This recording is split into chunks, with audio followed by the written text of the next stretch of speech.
GNM nursing কোৰ্সৰ যেতিয়া counselling হ'ব তেতিয়া মানে যিসকলৰ ইংৰাজী সাবজেক্টত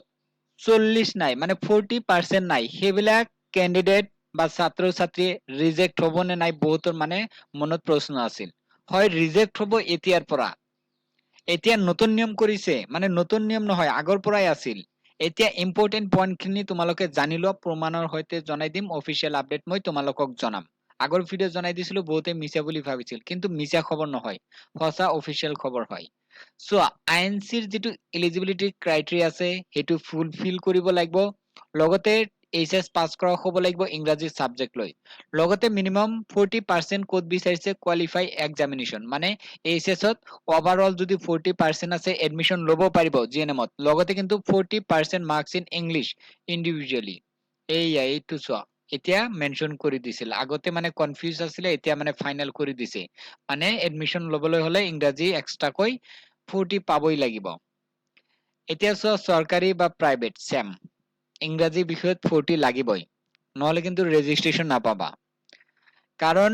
এতিয়া কি হয় ইণ্ডিয়ান নাৰ্ছিং কাউন্সিলৰ থ্ৰুদিহে ৰেজিষ্ট্ৰেচন কেণ্ডিডেট পায় মানে তোমালোকে যেতিয়া এডমিশন ল'বা লোৱাৰ পিছত কলেজত ডকুমেন্ট জমা দিবা যেতিয়া ৰেজিষ্ট্ৰেচন বা যিখিনি তুমি যে প্ৰমাণ পত্ৰ লাগিব সেইখিনি কিন্তু কি হয় ইণ্ডিয়ান নাৰ্ছিং কাউন্সিলৰ ৱেবসাইটত আপলোড কৰিব লাগে তাতে আকৌ চেক কৰিব তো এবাৰ কি কৰিব তোমালোকে এডমিশন ল'বা লোৱাৰ পিছত যেতিয়া ডকুমেন্ট সাবমিট কৰিবা কলেজত তাৰ পিছত কিন্তু আকৌ ডকুমেন্টস ভেৰিফিকেশন হ'ব বুলি উল্লেখ কৰিছে যদি কিবা কম পায় তেতিয়াহলে কিন্তু কেনসেল কৰি দিব ইয়াতে লিখি দিছে মানে ইণ্ডিয়ান নাৰ্ছিং কাউন্সিলৰ যেটো গাইডলাইনছ আছে বা এলিজিবিলিটি আছে হেতু ফুলফিল কৰিবই লাগিব আৰু চোৱা মিনিমাম 28% ধৰি 28 মাৰ্কস মিনিমাম ধৰি দিছে যদি ব্যক্তিগত অৰ্থাৎ প্ৰাইভেটত যদি এডমিশন ল'ব বিচাৰিছে তেতিয়াহলে 28 পালে এডমিশন ল'ব পাৰিবা আৰু যেটো চৰকাৰী 31 কোৱালিফাইড নম্বৰ ধৰি দিছে কিন্তু কি 31ত নাপাই সিট বহুত মানে যিবিলাক কেণ্ডিডেট নাম্বাৰ পাইছে সেইবিলাকে পায় বেছি নম্বৰ পোৱাবিলাকে পায় এতিয়া চোৱা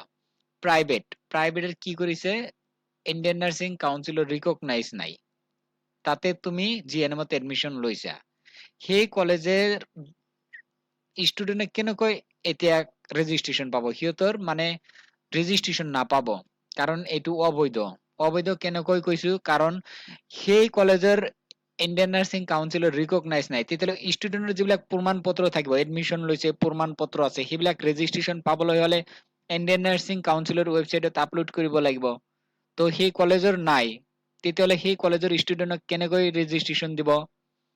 আগতে কি হৈছিল আসাম নাৰ্ছিং কাউন্সিলৰ ফালৰ পৰা ৰেজিষ্ট্ৰেচন লাভ কৰিছিল কিন্তু এতিয়া নিয়মটো সলনি হৈছে এতিয়া ৱেবসাইটত আপলোড কৰিব লাগিব যদি সেই কলেজে 2 নম্বৰীকৈ যদি বনাই দিয়ে তেতিয়াহলে তোমালোকৰ পিছত ফিউচাৰত প্ৰবলেম হ'ব কাৰণ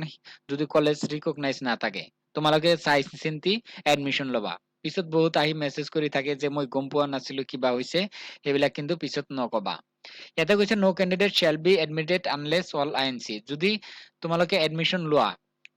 যদি আইএনসিৰ নিয়মত নপৰে তেতিয়া কিন্তু তোমালোকৰ কেনসেল কৰি দিব এইটো কিন্তু কৈ দিছে আগতে আৰু আকৌ ভেৰিফিকেশন হ'ব যদি ভায়োলেশন কৰে কেনসেল তো কৰিবই আৰু কাউন্সেলিংৰ নোটিশ আহা নাই যেতিয়া আহিব তোমালোকক মই জনাই দিম এইবাৰ কিন্তু ষ্ট্ৰিক হৈ আছে এতিয়াৰ পৰা বহুত ষ্ট্ৰিক হ'ব জিএনএম এতিয়া তোমালোকে যেটো খৰচ পাই আছা প্ৰাইভেটত সাপোজ এতিয়া 6 লাখ বা 5.5 লাখ মান খৰচ লাগে প্ৰাইভেটত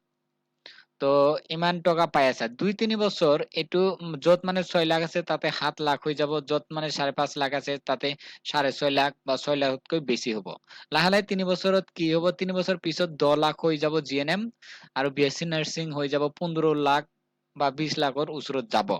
বৰ্তমান 11-12 লাখ যায়ে বিএসসি নাৰ্ছিংত তো জিএনএম এতিয়া বেছি গলে 8 লাখ 7 লাখ গৈ আছে আৰু কমত 5.5 লাখ বা 6 লাখ গৈ আছে তো এইবিলাক 2-3 বছৰ পিছত কিন্তু 8-9 লাখ হৈ যাব জিএনএম বস্তুৰ যেনেকৈ দাম বাঢ়ে এনেকুৱা এই জিএনএম বা যিবিলাক কলেজ আছে সেইবিলাকতে এনেকুৱা খৰচ বাঢ়ি যায় তো তোমালোকে যদি পঢ়িব বিচাৰিছা আৰু ভাল নাৰ্ছিং কলেজত বা শিক্ষানুষ্ঠানত নামভৰ্তি কৰিব বিচাৰিছা তেতিয়াহলে এই ভিডিঅ ডেসক্ৰিপচনত হোৱাটসঅ্যাপ নম্বৰ আছে যোগাযোগ কৰি এডমিশন ল'ব পাৰিবা